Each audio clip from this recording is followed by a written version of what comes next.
Welcome to yet another edition of the Stats and Stacks podcast. For today, we're going over UFC 284 Makhachev versus Volkanovski. First things first, make sure you give this video a like, hit that subscribe, give a follow over on Twitter, over on Instagram, over on TikTok, wherever there's social media. There's the Stats and Stacks podcast. I got addressing last week. We did lose a lot. The Kim and Bowman fight did get canceled, which sucks. And then we actually physically lost one with Dong Jung, man. I said if Devin Clark brought his singlet and wanted to wrestle, he can win this fight, but he just never puts his wrestling to use. Well, he did against us. So, I mean, that's just the way the sport works, man. You never know what these guys are going to do and gals are going to do. It is what it is. You take it on the chin. You go ahead, you pick your bootstraps up, and you kill the next week. So I'm hoping to absolutely crush. It's a decent card, man. I know that there's some weird fight cards on the, or here's some weird fights on the main event. I mean, paying to see Parker Porter and paying to see Tyson Pedro. It's a little suspect, but I mean, it is what it is. It's a banger card. Just like last week, there wasn't a lot of name value, but the fights were exciting because the fighters were exciting. That's exactly how this card is. It's very top heavy. The co-main and the main are big names. The rest of the card, you don't know who they are, but I'm telling you, they're exciting fighters, and it's going to be a fun night. So I'm getting excited just thinking about it. So we're going to go ahead and we're going to jump right into it here with the very first fight of the night. We have, again, a late replacement, and that's part of the reason some of these people you don't know, because they're late replacements, and it's starting with the very first. Look at all the canceled fights here. There were a ton. It's not like they didn't try to stack it. Robert Whitaker got taken off. Whatchamacallit, Kai Kara France got taken off the card. Joel Alvarez, Nazareth Hackpress. Like, there's a lot of big names that just unfortunately fell off, but it is what it is. But the very first fight of the night, we have our first replacement. We have Elvis Brenner, or Elves Brenner at plus 410 going up against Habib's boy Zabira Tagugov at minus 520. Over under set at 2.5. Over 2.5 minus 145. Under 2.5 at plus 115. It's a tricky one. Let's just start with Elves. I mean, yeah, he's 13-3. He's not the worst fighter in the world, but he's 25 and he kind of fights like it. He's just not fully ready yet, in my opinion. He comes out of shoot to box, so his striking is obviously going to be okay, but usually they're a little hittable coming out of that gym. His jiu-jitsu is good as always, training over at shoot to box. His wins, they're a little sketchy. I mean, they didn't have the best records, 3-1 and 7-5 and 5-2. These aren't the best wins here. And whenever he did fight someone that was decent, that was 6-0, 11-7, 13-3. He lost those fights. So whenever he fought someone decent, he lost. Whenever he fought someone he was supposed to win, he crushed. I mean, he usually finishes. He's a pretty good finisher here. Armbar, armbar, armbar. A punch, like armbar, rear naked choke. So most of his wins are predominantly on the ground. And watching the fight tape, that's where he wants it. His striking's not that great. It's actually pretty bad, to be frank. But his wrestling's not terrible. He loves to move forward and he throws a ton of combos, but there's no power behind it. He's not trying to knock you out. He throws like a 4-punch combination just to kind of distract you, kind of like a head tap in wrestling. He's just throwing stuff in your face so that when you go to block it, as soon as your arms go up, he's going under and he's shooting a double or a single and he's trying to get it to the ground because that's where he feels most comfortable, on the ground. And again, his jiu-jitsu is not bad. He's pretty good on the ground. His wrestling is all right. His striking, work in progress. You kind of have the complete opposite for Zabira. I don't really know about his jiu-jitsu. We don't see it a lot, predominantly because he wants to stand the entire time.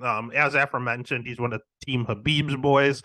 He came out and he was one of the guys that punched Conor McGregor in the middle in the melee that occurred in New York. His striking is very good. Unlike his opponent, he does have a good level of competition, going to a draw with Lerone Murphy, beating Ricardo Ramos, losing a split to Hakeem Dawodu. I mean, these are good fighters. Losing to a split to Hanato Moicano. These are very, very, very good fighters. Wins over Douglas D'Andrade. That's a Douglas Silva de Andrade. That's a one that definitely aged well. But he's predominantly a striker. He also likes to move forward, so it'll be interesting. He generally has low volume. He mentioned he wanted to strike more, and he did go out and do that in his last fight against Ramos. That's the most punches that he's landed in a UFC fight. And he'll mix in the wrestling if he thinks it's a close fight. Again, you see a lot of splits here. Split decision against Dawoodu, split decision against Moicano, split decision against Nover. He kind of fights to his level of his opponent's competition. He fights to his competition's level, but he'll mix in a takedown just to try to sway the judges. The big thing here is we said Elves likes to grapple. He's a predominantly grappler. He wants to strike a little just to get in distance, get in range, so he can take you down. Zabira, he's one of these Dagestani guys. He doesn't like to wrestle. He prefers to strike, but he has 100% takedown defense. So he can wrestle. We've seen him use it offensively, and no one has taken him down in the UFC yet. But I don't know if the 25-year-old kid is going to be the one to do so. So the 25-year-old kid might be in some problems. That's why Zabira, the known commodity, is at minus 520.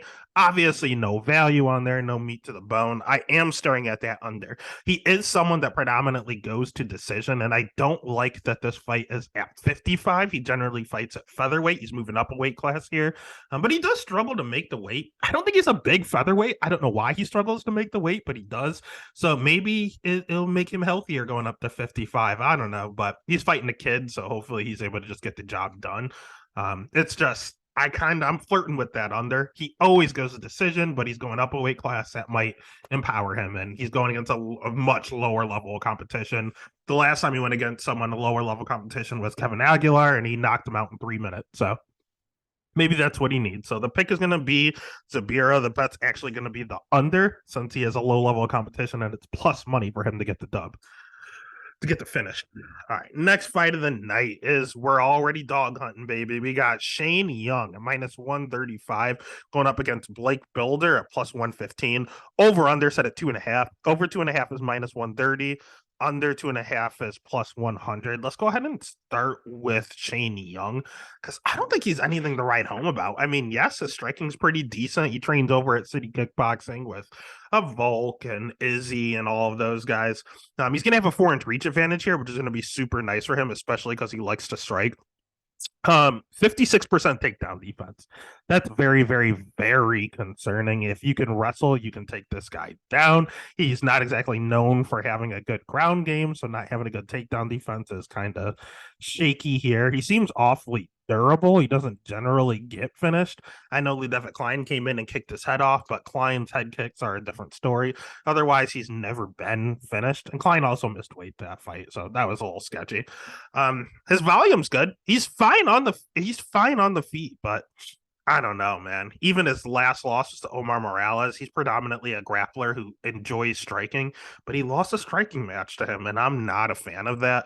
But on the flip side, Blake Builder is a weird guy, man. He's coming off a Dana White Contender Series. He's only 7-0, but he does have more amateur experience than most. He's coming in with like 9. Let's see, 1, 2, 3, 4, 5, 6. Sorry, with 7 amateur fight. So yeah, he's 7-0-1, but he's fought 15 times. He's 32 years old, so he's not one of these young Dana White Contender Series guys making their debut. He's a seasoned vet. The seasoned guys usually do well. His striking's not very good. He hits hard. He packs a punch, but his technicality is not good. I'm also concerned about how slow of a starter he is. He never wins round ones, like ever. If you somehow in the Contender Series, he didn't get a takedown. He caught him with a right, and then went ahead and followed him to the ground and quickly got the sub. He's very, very good on the ground. That's where he wants to be. He's an okay wrestler. He's a good jiu-jitsu practitioner. His striking isn't good, but he hits hard. All in all, I'm gonna have to lead the Builder side. 2 things. One, CFFC. I love their promotion, man. Jeremiah Wells, Pat Sabatini, Sean Brady. I know that a lot of those guys have lost recently, the Dawkins brothers, but all those guys are UFC caliber. He's 32. He's in his prime. I think he's UFC caliber. He's going to have a huge ground game advantage here over Shane Young. So it's a matter of if he can get it down there. He's never been knocked out. So at that juncture, I don't see Shane Young coming in and just getting a knockout. So I do fully anticipate Builder losing round 1. I do think that he is going to lose the first round.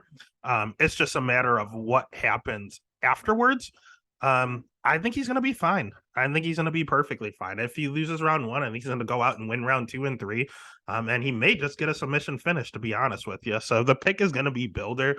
The bet is going to be Builder. If this thing touches the ground, it's his fight to lose. Next fight of the night is one of the biggest locks I've had in a while, actually. It is Luma Lukabumi at minus 265 going up against Elise Reed at plus 225.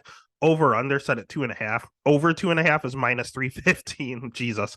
Under 2.5 at plus 245. Let's go ahead and start with Luma because I like Luma a lot, man. She's 7-3, but her record's a little misleading.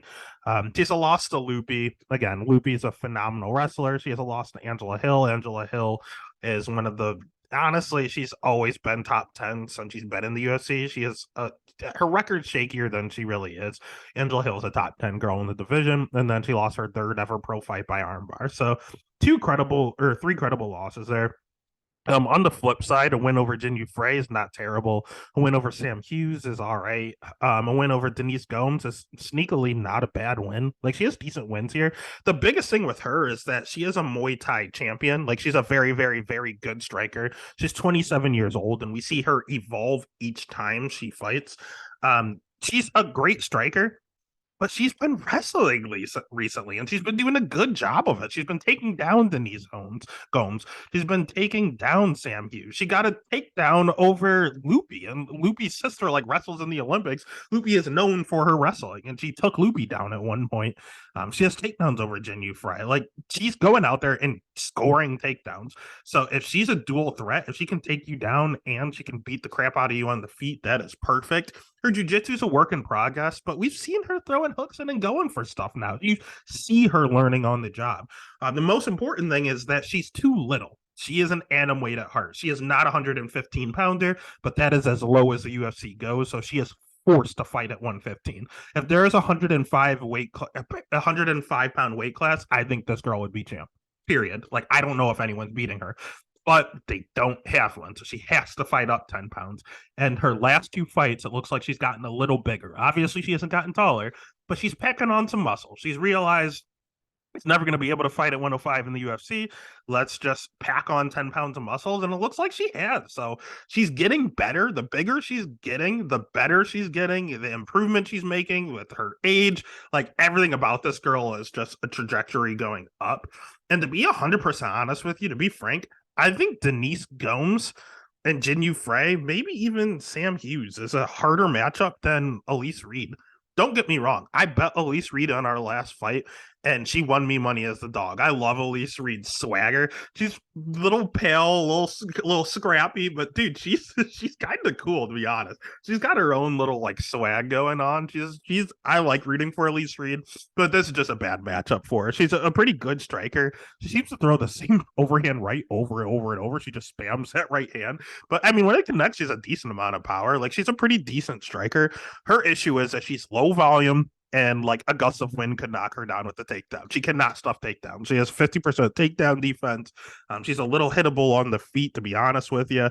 She'll have a reach and a inch and a half reach advantage, which is nice, but I think Luma's the better striker. She has the higher striking pedigree, and Elise Reed can't wrestle, and Luma's been wrestling. So if Luma wants to take her down, she can. So Elise Reed has nothing off of her back, so Luma has nothing to be scared of off the ground, and she's been working on her ground game. So literally, I don't see a point where Elise is better, even cardio wise. I've seen Elise Reed not slow down, but she's never gassed out. But I've seen her slow down a touch.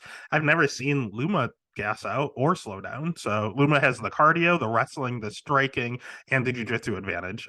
She's gonna have my money. So the pick is gonna be Luma, the bet is gonna be Luma, and I will be utterly shocked if she loses. It's gonna take something crazy. Elise Reed is gonna have to catch her with one of those crazy right hands she throws out, and it's gonna have to put Luma out. That is the only way she wins. Otherwise, she's just outgunned everywhere. Hopefully I don't jinx myself saying that.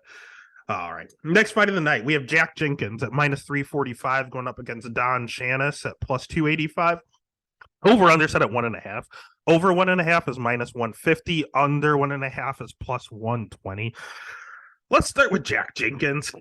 You know what? No, let's start with Don Chanis because honestly, this guy kind of sucks. I don't think he's UFC caliber. He came in on short notice to fight Sadiq Youssef in his debut. They just needed a warm body. That's all he was. When you come in, they have to give you at least 2 fights. So he knew he was going to go in and lose his first fight. This is his chance. It's what he wants. I don't know if he should have accepted one against Jack Jenkins because honestly, they're trying to sacrifice him again. His striking's all right. But he fancies himself a wrestler as of late. He is just spamming takedowns as of late.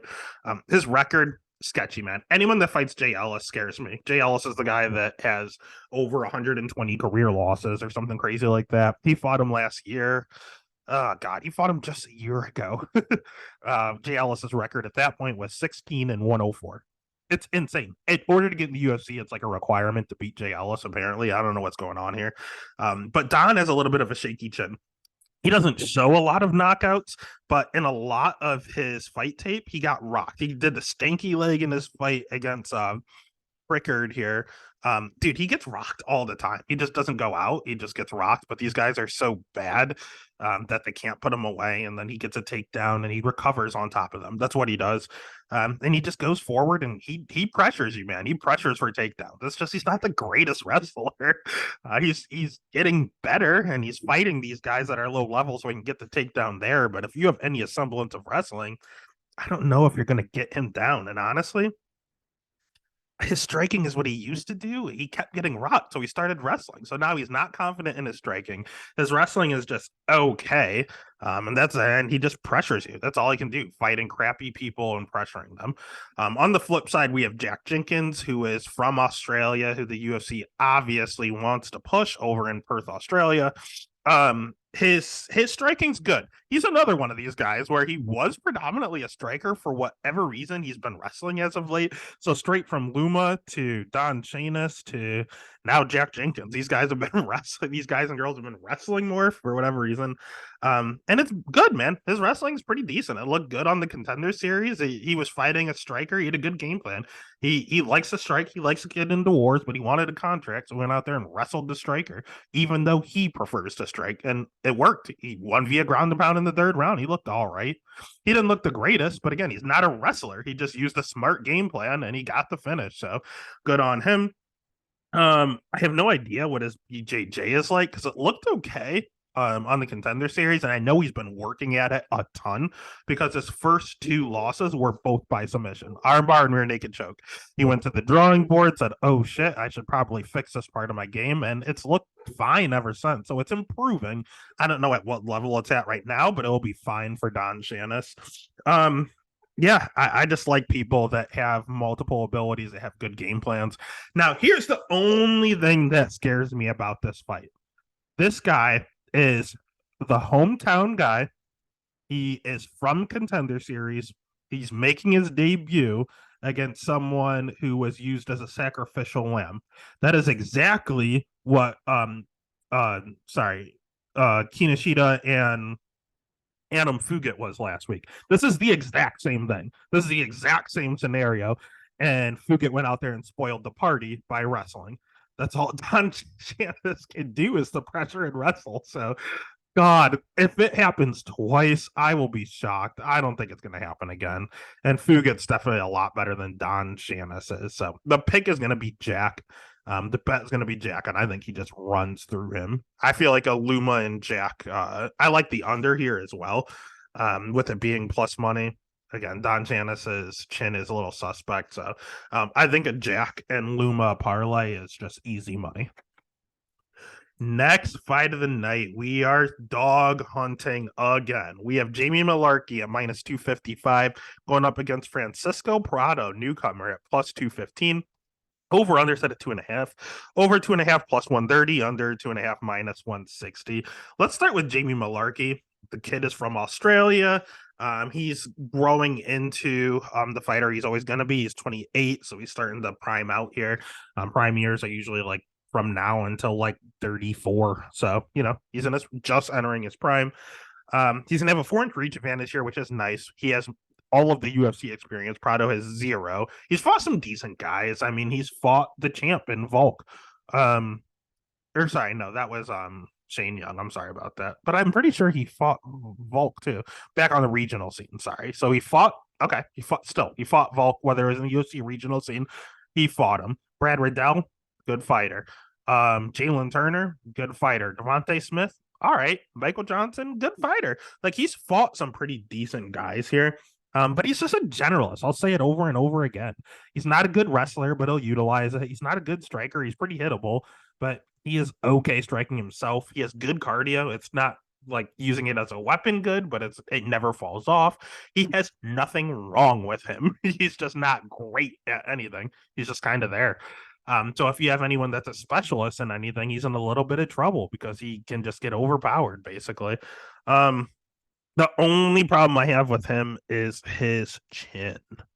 He's another one of these guys. They don't generally go out, but you see them get rocked all the time. He got rocked against Michael Johnson. He got rocked against Jalen Turner. He got rocked against ZM. He got rocked. He got knocked out by Volk. And Volk, I think, is the best featherweight ever.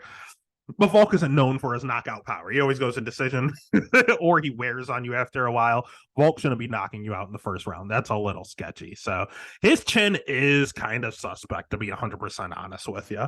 On the flip side, Prado, he's also taking this fight on short notice. 20-year-old kid. That's the main problem I have here. Yes, he has a shiny undefeated record. He's 11-0.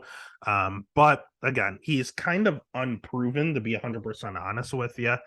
He's kind of an old looking 20-year-old kid. But he hasn't fought anyone. No fault of his own. He's 20. How is he supposed to fight anyone? Not the greatest schedule, but he does have good striking. He does have decent wrestling. I've seen him utilize. He just muscles everything. Like his wrestling's okay, technique wise, but he'll get his takedowns just because he's so goddamn strong. His striking's all right, technically wise. It can be shirred up a little bit, but he hits you so goddamn hard. Like the dude's just a muscle monster. And that's concerning for Jamie Malarkey. Again, he's a little hittable and a little chinny. And this kid muscles everything. He's okay on the ground. He's not good. He's not bad on the ground. He's okay.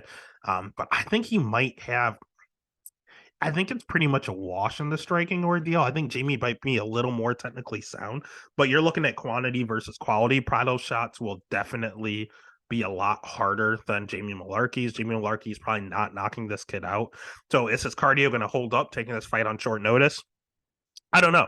I don't really know about his cardio. When you look at all of his records, they're all finishes. Round one, round one, round one, round two, 1, 2, 3, 1.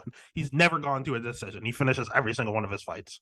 So it's nice to see that he got a Von Flue choke in the third round. That means he got the takedown, and that means he had enough wherewithal to still be there in round 3. So maybe his cardio is fine, but I didn't see that fight. I have no idea about his cardio. Most of his wins are in round 1. So we'll see him on short notice. But if his cardio holds up, I think this kid could be a problem when he's older. I think when he's like 27, he's going to be really, really good. But for right now, he might be good enough to beat Jamie Malarkey. So the pick is going to be Prado, and the bet is going to be Prado, especially at plus 215. And here's the thing I'm getting. I'm getting Bruno Ferreira versus Gregory Rodriguez vibes all over again. A young kid, hungry kid coming in. All of his wins are first round knockouts. We're first round finishes, and he's coming in on short notice with nothing to lose, and he's just going to go out there swing and bang, and someone's going to want to brawl with him. That is exactly what this fight is. Jamie Malarkey's going to want to brawl with him. Prado's going to swing and bang, and if he catches him and clips him with Jamie's suspect chin, I'll tell you what, Prado hits harder than Volk. Nowhere, he's not better than Volk. Don't hear what I'm not saying, but he hits a lot harder. And if Volk knocked him out, I think he can too. So pick is Prado, bet is Prado, and I'm gonna bet Prado inside the distance for a nice price tag. Next fight of the night, we have Shannon Ross at plus 270 going up against Clinton Rodriguez at minus 325. And this line keeps growing. It opened at like minus 200. Now he's like minus 340 the last time I checked. Over under set at 2.5. Over 2.5 is minus 130. Under 2.5 plus 100. This is the one that scares me the most. I don't know what to do with this. I came in thinking I'm going Clutson Rodriguez all day. Then I completely flipped and went, you know what? I'm going Shannon Ross, great value. Then I did the fight tape, and I am just stuck in the middle, and I don't know what to do. We'll start with Clutson Rodriguez. He's a Team Nogueira prodigy. He's good, man. He has good striking. He has good jiu-jitsu. His wrestling's fine. He doesn't have any weak points. His strength of schedule, not the greatest. This kid coming off of Contender Series, he's decently young. What is he's 27 now, so he's not super old, about to enter his prime. He's good everywhere. There's nothing wrong with him. I think the loss against CJ Vergara was suspect. I had money on CJ Vergara, and I thought Rodriguez won the fight. Do I think it should have been that close? Absolutely not. Did he make boneheaded decisions that made it close? Absolutely. But you always fade these Dana White Contender Series guys when they're huge favorites making their debut. They do it all. We saw it with Fugit last week. You fade Dana White Contender Series fade. You always do it. This isn't his debut. This is his second go around, man. I think the kid's really good. I think he is the goods. He looked good to me. I think it just might have been too much pressure for him that first fight. I think he might have cracked. I think he might have panicked. He wanted to make it really exciting. It was in front of a crowd. He just wanted to make it really exciting, but it was in front of CJ Vergara's hometown crowd, and the whole crowd was chanting for CJ the entire time, extremely loud. And I think the judges got swayed by that. I do think Rodriguez won. It shouldn't have been that close, but I think he'll come in a little smarter here. Again, nothing wrong with this kid. He's very, very good. On the flip side, I think Shannon Ross is good. He's also coming off the Contender Series, but he's a 33-year-old man. He's not a 26 or 27-year-old kid. Like, he's a grown man. His striking's good, but he's another one of these guys that was predominantly a striker, found out he could wrestle, and has been just pressuring and utilizing his wrestling as of late. This kid is from Australia, so I don't know who Clitson Rodriguez pissed off to only fight guys in their hometowns, but hopefully the decision goes to him this go around. He likes to brawl a little. Don't get me wrong. Does he love to go forward and wrestle? Yes. Can you sucker him into a brawl? Absolutely. He loves to scrap. His cardio's good. Everything about this kid's pretty good, man. He pressures forward. He's a pretty good fighter too. I was really excited to bet Shannon Ross coming into the UFC. He's got a contract off of a knockout. Now, don't get me wrong. Yes, he got knocked out in the Contender Series and still got a contract, but he had some like serious health issues. I don't remember what it is, but he was supposed to be in a hospital. Instead, he got locked into a cage and wanted to fight for a contract. He said, "I'll go to the hospital after." I'm gonna fight now, and he looked all right. He got dropped a few times, but he kept popping back up and made that fight close. Man, I thought it was a pretty close fight up until he got knocked out. I thought he was winning the second. I thought he lost the first because he got dropped like 3 times. Then he got back up, went over to his corner, picked himself up, and was winning the second round. And then he got caught in the last minute of the second round and got put out. So he impressed me. For someone that was supposed to be in a hospital and decided to fight instead, I love the guy that's going to fight for your money. So I don't want to bet against Shannon Ross. That was the thing I said. He's decent. We saw him hurt almost when I don't want to bet against this kid. But I think this Rodriguez kid is talented. And the fact that it's in Australia is scaring the absolute shit out of me. Shannon Ross is the value. Rodriguez, I think, is the better fighter and is going to win. But I think it might come down to a decision, and it's a decision against someone in Australia. I don't want to bet Rodriguez against that, not at this number. So the pick is going to be Rodriguez. I think he wins the fight. The bet, I guess I'm going to have to go over.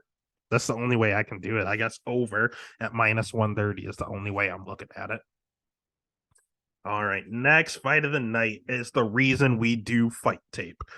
We have Joshua Kulibau at minus 120 going up against Melsek Bagdasarian at plus 100.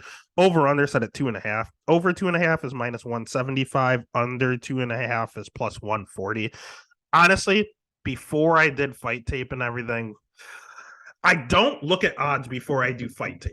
I want to make my own decision, make my own line, and if I think the wrong person is favored, I auto bet the dog. That's just the way I function. I miss out on good lines sometimes waiting to do fight tape, but it is what it is. That's okay. I have no problem with that.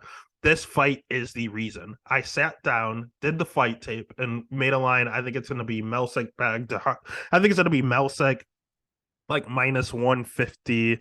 Joshua Kulabau like plus 120 is what I thought it was going to be. But no, we have Kulabau as a minus 120 favorite and Bagdasarian at plus 100. And more money's coming in on Kulabau. I think Kulabau is good. I think Kulabau is underrated. I know Kulabau is Australian, so again, this Australian crowd and judges could do a little something here. He's going to have a 3-inch reach advantage. I think his striking's phenomenal. He's a very, very good striker. His wrestling leaves a little to be desired. He tries. He'll try to mix it in. I mean, he's had 1, 2, 3 UFC fights and he's shot like 10 takedowns. He's gotten 0. He's fighting some decent guys, though. I mean, Nurian Becky is a good wrestler. Samu Choi is not a good wrestler, but he's a good fighter, but he's not a good wrestler. Jalen Turner, not the greatest wrestler. Great fighter, not the greatest wrestler. So yeah, 4 fights. Charles Jourdain, good fighter, not a good wrestler. So yeah, he's had 4 fights and gotten 0 takedowns against bad wrestlers. That's a little concerning. But again, his striking is his bread and butter. I guess you can just mix in the wrestling just to keep them guessing. His jiu-jitsu, not really the greatest here. He's gonna want to just fixate on striking. Good news for him is that he's fighting Melsick, who is only a striker as well. His takedown defense is okay. It shows like a 75% clip or something like that in the UFC, but he's fighting, again, people that continually tried to take him down because people don't really want to stand with this kid. He's 7-1. The dude hits hard. Power for days. When you look at his record, yeah, he has 7 wins. How many of them are by decision? 2. All of his other wins, first round knockout. So yeah, it doesn't take this kid long. He's not here. He doesn't get paid by the hour. You look at it, 14 seconds, 32 seconds, 9 seconds, 7 seconds. Like literally the first punch this kid lands, people are going out. So yeah, he's a phenomenal striker. Ton of power. His jiu-jitsu is questionable, but again, Josh can't get you to the ground, so it doesn't matter. He loves to pressure forward, and Kulabau can get backed up a little bit. So you're definitely going to see Melsick going forward and Kulabau trying to just counter strike going backwards. How are the judges going to react to that? I don't know. Melsick has the volume. Cool about his only knock is that, besides his wrestling, is that he does sometimes get on the lower side, like 3 significant strikes per minute. That's not a high number. Meanwhile, Melsick has 6, so he almost throws twice as many significant strikes per minute. So you're going to have a guy marching forward, throwing a ton of volume against someone that's very technical, moving backwards, counter striking. And that's what we're going to have. They both carry power. They can both put the other one out. Do I think either will? Probably not. I think this thing probably goes the distance, but I don't really want to bet an over in a Melsick fight, considering most of his fights are under 30 seconds. So again, I thought Melsick was going to be the favorite going in here. He is a plus 100 dog. So I have no choice but to bet him per my rule. So the pick is going to be Kulabau. The bet is going to be Melsick, Bagdasarian, and I don't feel bad about it. Then the next fight of the night is a pretty sketchy one here. We're going into the main prelim here. We have Tyson Pedro, minus 240, going against Modestas Bukauskas at at plus 200. Over under set at 1.5. Over 1.5 is minus 140. Under 1.5 at plus 110. Let's start with Tyson Pedro because he fucking sucks. I hate Tyson Pedro. He's not good. His striking's all right, but he hits extremely hard. His jiu-jitsu's okay. He has an extremely tight squeeze. That's all the positives I have for him. He hits hard. His jiu-jitsu's okay. That's about it. He is going to be Australian, which is going to help if it goes to a decision, but I don't see it going to a decision, to be 100% honest with you. His level of competition is complete ass. His wins in the UFC are Harry Hunsucker, who is the worst UFC to ever enter the octagon, Ike Villanueva, who is the worst light heavyweight to ever enter the octagon. He beat Safarov back in 2018. So we're talking 5 years ago. And Safarov is terrible. And he knocked out Paul Craig. That's a good one. He beat Khalil Roundtree by submission. That's a good one. But those fights were in 2017 and 2016, respectively. Like, this kid took a huge break. Between the Shogun loss to the Ike Villanueva win that was a 4-year break. We did not see this kid for 4 years. Is he going to look a lot better coming back after 4 years? We don't know because he fought fucking Ike Villanueva and Harry Hunsucker. He fought terrible fighters. So I don't know what I'm walking into. But I do know back in the day what I saw was someone who had a big cardio concern. Very, very concerning. Someone that got tapped out by OSP by a fucking arm lock. That's kind of suspect. Someone that got decision by Alira Tifi. He got taken down and kind of got stuck on his back. I don't like anything I saw in his losses. And these kids aren't good. I mean, OSP is not that great. Shogun is like 46 years old at this point. He was probably only 40 at that point. Alira Tifi is also old as dust, and all he can do is wrestle and throws literally 10 strikes per fight. Like, these are not good losses. He's not a good fighter. It is what it is. You keep giving him cans and he keeps beating them. And now they're giving him Modestas Bukakas, who is someone that was recently cut by the promotion and brought back because he's a can, because he's not very good. Bukakas, his striking's all right. He fancies himself a striker, but he has zero power, nor does he want to knock you out. He wants to circle around the octagon and jab you. That's all he wants to do. Don't get me wrong. His losses in the UFC, they were to Jimmy Crute, Michael Olean J-Struck, and Khalil Roundtree. Those are good losses. But his wins in the UFC, he beat Andreas Michailidis by a weird... Michailidis fell out the cage, so he got DQ'd. It was like a really weird thing that occurred. That's it. That's his win. Then he went to Khalil Roundtree, like broke his leg doing that oblique kick, which was disgusting. He was forced to take a year off, came back in Cage Warriors and got 2 wins. But the 2 wins, I mean... he did the same thing. He just dances around and jabs you and jabs you and jabs you. He's not fun to watch. He's actually pretty hittable. His cardio checks out, but it's the best thing about him is that he has good cardio. His jiu-jitsu is not there. He doesn't wrestle. All he does is jab and circle. So you have a guy with bad cardio with good power, that wants to crack him, and then we have a guy that wants to just jab you to death, circling. It could be a terrible fight. The only way it's a good fight is if Tyson Pedro catches him, but God, I will never put money on Tyson Pedro as a minus 240 favorite. Do I want to put money on Modestas Bukakas? Fuck no. I don't want to touch this fight at all. I don't want to touch the over-under because that feels like you're betting a side. If you're betting, but it is at 1.5. Bukakas has been decently durable, at least. He's only been knocked out. He's been knocked out multiple times. And knocked out twice. Both early. Shoot. I don't know, man. I don't want to touch this fight. If anything, it's a dog or pass, and I don't feel good about it. So the pick is going to be Pedro. The bet would be Bukakas by default, but I would just completely stay away. Next fight of the night is the first fight of the main card that I also want to stay away from. We have Jimmy Crute at minus 205 going up against Alonzo Menafield at plus 175. Over under again set at 1.5. Over 1.5 is minus 105. Under 1.5 at minus 125. Dude, I'm a big Jimmy Crute truther. I love Jimmy Crute. I think he's the goods. I think he's good enough to be a future champ, to be honest with you. He's Australian. We got that going for us. He's only 26 years old, and we haven't seen this kid since 2021. We haven't seen this kid in 2 years. The last time he fought, it was against the champion in Jamal Hill. He got caught with the right hook and got put out. Shit happens. I mean, it's a learning experience. At that point, he was only 24 years old, so cut him some slack. He lost against Anthony Smith. He was a top 10 guy. And let's be honest, he could have won that fight. He just literally had a nerve got shut off and he couldn't stand. His leg was not there.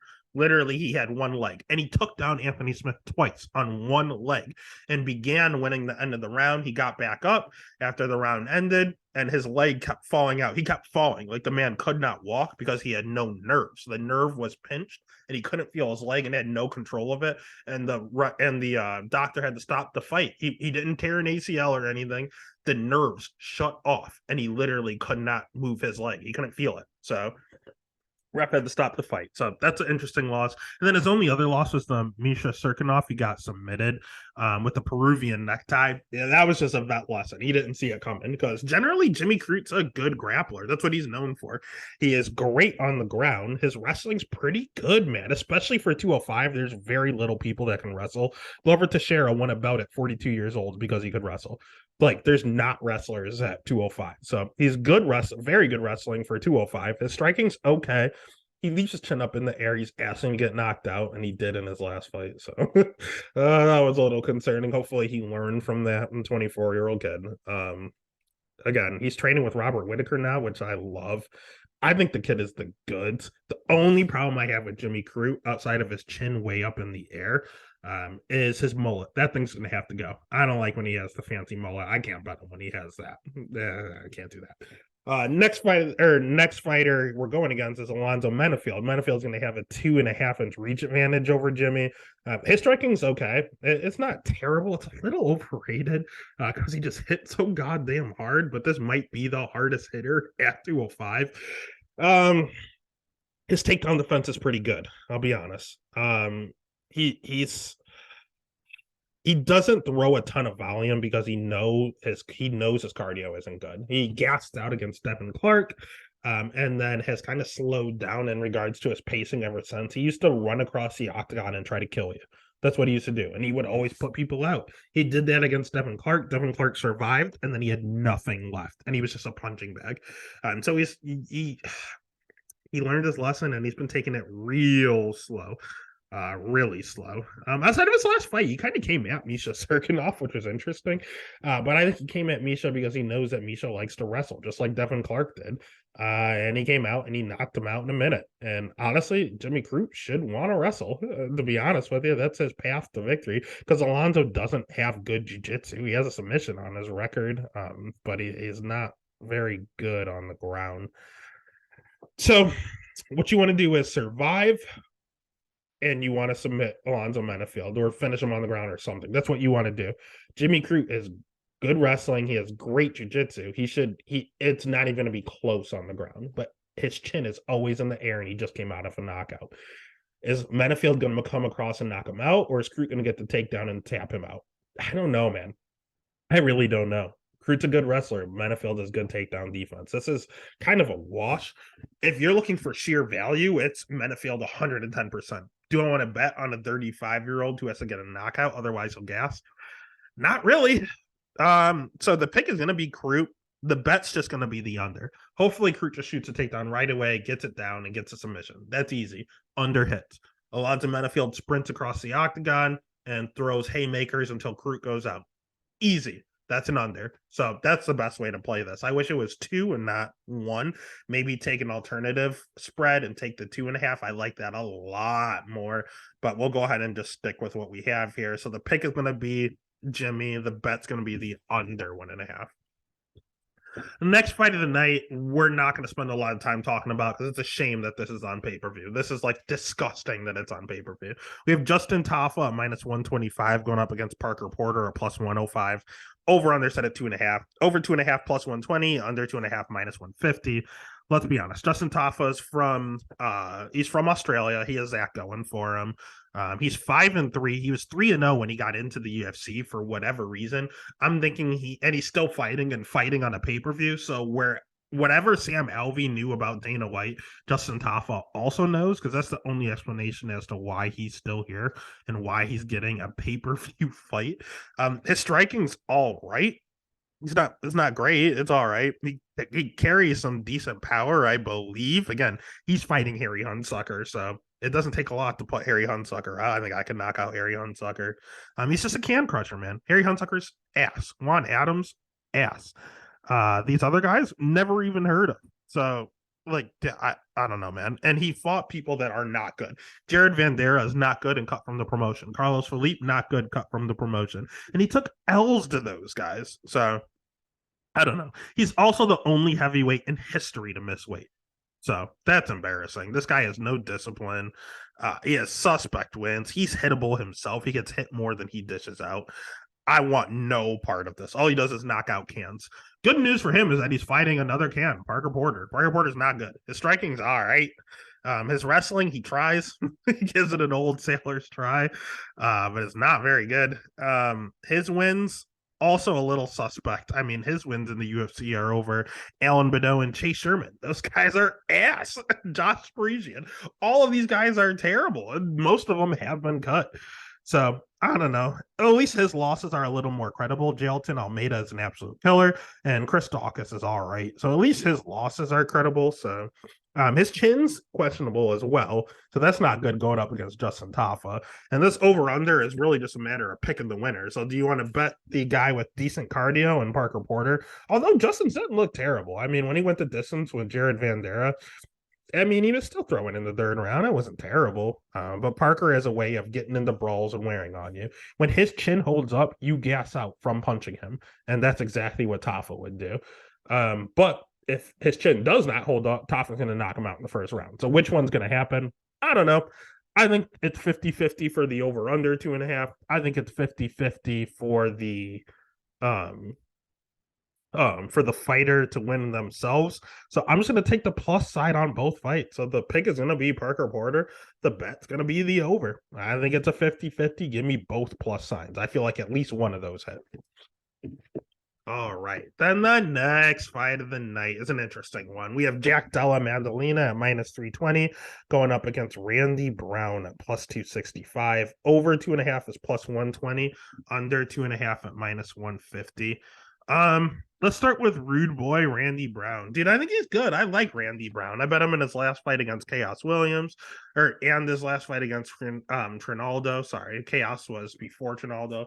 And he looked good, man. He has good striking. His jiu-jitsu is sneaky good. He has a very good jiu-jitsu. You just don't see it much. I remember the one arm rear naked choke over Alex Oliveira. That was impressive. He's gonna have a 5-inch reach advantage here. He has really good cardio. His wrestling's all right. Like, there's nothing wrong with Randy Brown. I think he's a killer. He's 29. He's 32. Wow. He's older than I thought. So he's in his prime right now. You see him getting better. He's a great fighter. This is pretty much the finished product. And it's a good product. He's 16-4. His record shows it. Even his loss against Nico Price was fluky. Like, he got knocked up by hammer fist on the bottom. That's not normal. He was just in a bad spot.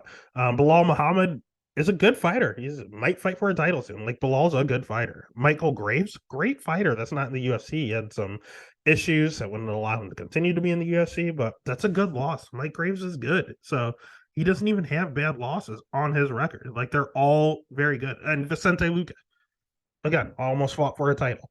So this dude has no bad losses. He has some credible wins. He has nothing wrong with him. He wins over Brian Barberina. The only thing wrong with Randy Brown is his chin may be suspect. I've seen him rocked in the Chaos fight. I've seen him rocked in the Trinaldo fight. I saw him knocked out against Vicente. I saw him knocked out against Nico Price. So the only issue in his entire game is his chin. On the flip side, we have all the hype of Jack Della Maddalena. I think this kid is extremely good. He lost his first 2 career MMA fights and decided he doesn't like losing and he never wants to do it again, and hasn't. He has good striking. He has good wrestling. He also has sneaky good jiu-jitsu. He's 26 years old, has a ton of volume, really high volume, loves to pressure forward, and he hits decently hard. He does a lot of body work, which I absolutely love. And his cardio checks out, man. There's nothing wrong with Jack Della. He does everything good. My only issue with Jack Della is the fact that he's 26 and they're doing a fast push. I mean, fighting Ramazan Ameev and Danny Roberts already is, I mean, in your second and third fight in the UFC, that's saying the UFC believes in you. And you know what? He's Australian. And not only is he Australian, he's from Perth. So this is literally his hometown. So the entire crowd is going to be behind this kid. I think he's the goods. I just think this line's a little ridiculous. He is a little still unproven. Danny Roberts is not that good. Pete Rodriguez, we're not even going to talk about. He took it on short notice, shouldn't have been there. And the Ramazan Ameev had him in a sticky situation before he put him away. So he was in a little bit of trouble before that. So I don't know. Even Angelus had him in some interesting positions over in Dana White Contender Series. So I've seen the chinks in the armor. I've seen him make a quick mental mistake, but all in all, he's a great fighter. I think the hype is real. I just don't want him to get pushed too quickly, because if he goes out there and beats Randy Brown, we're talking top 10 next, and welterweight's a good weight class. So I don't need Jack Della fighting Sean Brady already. You know what I mean? So I think he passes this test, though. It's just an appropriate one. So the pick is going to be Jack. The bet is going to be Jack, and I think it's going to be Jack by KO. I think he's going to catch him eventually. All right, then the next fight, we're into our first title fight. Again, if you haven't already, hit that like button, hit the subscribe, give a follow everywhere there's social media. There's a Stats and Stacks podcast. So we have our first title fight of two. We have Yair Rodriguez at minus 165 going up against Josh Emmett at plus 140. Over under set at 4.5. Over 4.5 is minus 165. Under 4.5 is plus 135. There's only one reason Josh Emmett is a dog here. The reason is because he refuses to wrestle. Josh Emmett is a phenomenal wrestler. Josh Emmett is at a wrestling camp at Team Alpha Male. Josh Emmett has effectively gotten one takedown in his last 8 fights. He refuses to wrestle. He will not wrestle anymore. And I don't know if it makes him tired and it's a cardio thing, what his deal is. He refuses to wrestle. He wants to only strike. Is very, don't get me wrong, we've seen him wrestle in the UFC. His second fight in the UFC, fought Scott Tolman, got 8 takedowns, wrestled his ass off, made it look easy, and then decided, that was exhausting. I'm striking from now on. And he has not wrestled. It drives me crazy. If he wrestles Desmond Green, he wins. If he wrestles Jeremy Stevens, he wins. What is the route to beat Yair Rodriguez? You wrestle him and you just bully him. You big brother Yair Rodriguez on the ground. That is what you do. I don't think Josh Emmett's going to do it.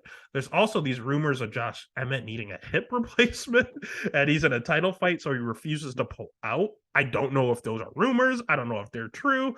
I don't really want to put money on that. He's 37 years old. It's now or never. So that makes me feel like it is true, and he's just being stubborn and not pulling out because who knows the next time he'll get the opportunity. He's 37 years old. Are they going to want to give it to him off of a hip replacement? He has a ton of power. He has the wrestling. He's going to dictate whether this fight is on the ground or if it's on the feet. It's wherever Josh Emmett wants it to happen. He is a little hittable. He does get touched up more than he dishes out, but that's okay because he has so much power. He hits hard. He's one of the hardest punchers in the weight class. So I don't know, man. His cardio checks out, but again, he's not wrestling, so that might be why. I think Josh Emmett's a really good fighter, but to be honest with you, I thought Calvin Kattar won that fight. To be honest with you, Dan Ige made it really close. Shane Burgos made it really close. He keeps getting into these really close fights. Michael Johnson whooped his ass for 2 rounds, and then Josh Emmett caught him in the 3rd round and put him away. If Josh Emmett doesn't get that knockout in the 3rd round 2 years ago or 3 years ago now, he loses to Michael Johnson. So Michael Johnson compared to Yair Rodriguez are 2 different animals. Yair, great striking. That's where he wants to be. He's very creative. He throws shit at you you don't see coming. Just a whole bunch of switch kicks and flying knees and spinning back fists, spinning heel kicks. He throws crazy shit at you that you never saw coming. His jiu-jitsu's good, man. He's pretty good on the ground, to be honest with you. His wrestling, not so much. 62% takedown defense. When you look at his losses, Max Holloway, it was a close fight, man. Max Holloway won 3 rounds. Yair won 2. Like, it was a close fight. His cardio used to be a concern. It checked out in that fight. He won the 5th round. Like, his cardio is getting better. His losses to Max Holloway and the Frankie Edgar big brothered him. That's fine. Roberto Herrera way back in 2012. We're not even, who knows what happened there. But yeah, Frankie Edgar, former champ. Max Holloway, former champ. Those are his losses in the UFC to 2 champs. Wins, Jeremy Stevens. All right. It's all right. But again, Josh Emmett, I know MMA math doesn't work, but Josh Emmett stood and banged with Jeremy Stevens. So did Yair, and Yair got the win. So I don't know. MMA math, bro. Chan Sung Jung beat Yair's ass, to be honest with you. This is old Korean Zombie. But he caught him with the greatest comeback ever in UFC history with that up elbow with literally 1 second left in the fight, knocked him out. That's the sickest comeback you will ever see in any professional combat sport ever. Yair is the one that did it. Great win. Beating BJ Penn, Alex Caceres. I mean, he doesn't have the best wins, but he's definitely the better striker. And Josh Emmett refuses to wrestle. I said this about Devin Clark last week. Is Josh Emmett going to bring his singlet like Devin Clark? I don't know. I don't foresee it. It's been 8 fights, so I don't think he's going to. But if he's losing those initial first few rounds and he decides he's going to bring wrestling into it, he can. Yair can't wrestle. So the pick is going to be Yair. I think Josh is going to be stupid and stand the whole time and lose. But just in case he does decide to wrestle, he has power to catch Jair, and he could also big brother him on the ground. So I would have to take the plus 140 on the better wrestler. So the pick is Yair. The bet would be Emmett, but I'll probably just have to stay away. And then that takes us to the main event. God, what a great main event. We have Islam Makhachev at minus 365 going up against Alex Volkanovski you're right. You heard me right. Plus 300. Over under set at 3.5. Over 3.5 is minus 105. Under 3.5 minus 125. Where do you want to start? Doesn't matter. They're both great. Let's start with Islam. When you hear Islam, you think wrestling. The dude is Habib's little brother, basically. I grew up wrestling with him his entire life. He's a phenomenal wrestler. He is like an 86% takedown accuracy, which is out of this world. Striking's not bad. It's very low volume, but when he hits decently hard. And again, he's a Sambo world champ. He's pretty decent on the feet. There is striking involved in Sambo. In regards to jiu-jitsu, it's not bad, man. It's pretty good. He choked out Charles Oliveira. That is not an easy feat to do. I mean, he choked out Thiago Moises. Like, he's tapping out black belts left and right. Like, he's good on the ground. Islam they're gonna say he's chinny. Well, I saw the fight against Adriano Martins as most did. I think anyone would go out with the cross that landed. I mean, he just got caught. Islam is an absolute tank, but he's human. Like, shit happens, and he got caught. I don't foresee this happening all the time, or if ever again. I think he learned from that experience, and most fighters are better after they take an L. So I think that loss was good for him. Obviously, he didn't lose before that and has never lost since. So he just got caught, and he's good to go now. I don't have much to say about him. He's just an all around great fighter. On the flip side, we have Volk, and I think Volk, I said it at the start of the program, I think Volk is the best featherweight to ever fight. He's Australian. He's got that going for him. He's just too small, man. He has high volume, infinite cardio. The man can fight for days. His wrestling's all right. He is rocking like a 71% takedown defense. My issue with him is that he hasn't fought wrestlers. I mean, he fought Max, striker, Chan Sung Jung, striker, Brian Ortega, grappler that can't wrestle, Max, striker, Jose Aldo, striker, Chad Mendez, wrestler, and took him down multiple times. Darren Elkins, wrestler, took him down. Shane Young, striker, and Jeremy, striker. So whenever he fought a striker, he wins. Whenever he fought a wrestler, he still won, but he did get taken down. You know what else he did? He got dropped by Chad Mendez. And you know what else he did? He got dropped by Max Holloway. You know what else he did? He got dropped by Brian Ortega. The man has the Usman chin. The man literally has never gone out, per se. Even his head kick loss in his fourth fight ever, that was up at like 185 or something crazy like that. It was like 40 pounds more than he is right now. Even against that huge guy, he wasn't fully out. It was more of a TKO, not a knockout. But he gets rocked all the time, and one of these days he's going out. Islam, he's not the best striker in the world, but god damn is he going to be double the size of Volk. I don't know that per se. I mean, I don't know. What if he comes in and he looks jacked and he put on muscle and it looks great? That is a possibility. Is this going to hurt him going up to 155? Is he not going to be used to that extra 10 pounds of muscle?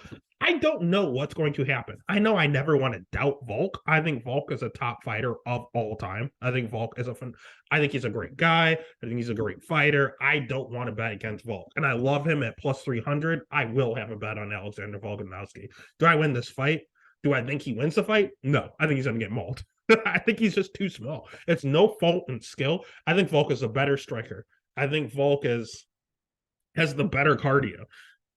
I just think Islam's bigger and the better wrestler and the better jiu-jitsu practitioner. So I think he's just going to bully him on the ground. So the pick is going to be Islam. The bet's going to be Islam, or the bet's going to be Volk, honestly. Or you can do this as perfect for the hedge. I mean, put Islam in all of your parlays to juice it up just a touch. Minus 365 is only doing so much, but you can throw him in every single one of your parlays. And with Alexander being plus 300, why would you not just hedge and guarantee money? Like, that's an easy hedge. So the pick is Islam. The bet is Islam. But if those parlays are still going and you're about to get a good chunk, hedge with Volk because Volk is that dude. And that's UFC 284. It's going to be one hell of a card. It's going to be fun. It's going to be exciting. And it is going to be a money maker, baby. Let's get it.